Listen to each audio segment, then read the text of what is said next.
नमस्कार मित्रांनो, स्वागत आहे तुमचे आपल्या यूट्यूब चॅनलला. मित्रांनो, आपण काल निफ्टीबद्दल ॲनालिसिस केले होते आणि यात आपण असं म्हटलेले होते की 26,300 हा निफ्टीसाठी मेजर रेजिस्टन्स म्हणून आहे आणि जर निफ्टीला वरती जायचं असेल तर 26,300च्या वरती सस्टेन्स करणं फार गरजेचं आहे. तरच आपल्याला निफ्टीमध्ये नवीन हाय बघायला मिळेल. परंतु निफ्टीने आज 26,300च्याच खाली ही सस्टेन्स राहिलेली आहे.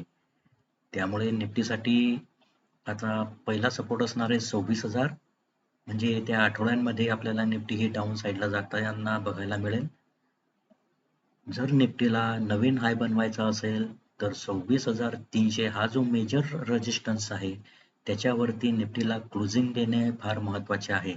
जोपर्यंत निफ्टी 26,300च्या वरती क्लोजिंग देत नाही तोपर्यंत निफ्टी ही आपल्याला डाऊन साईडला दिसेल. तर निफ्टीसाठी डाऊन साईडला पहिला सपोर्ट आहे आपला 26,000. तर बघूयात मित्रांनो, पुढील आठवड्यांमध्ये निफ्टी कशा प्रकारे मूव्हमेंट देते.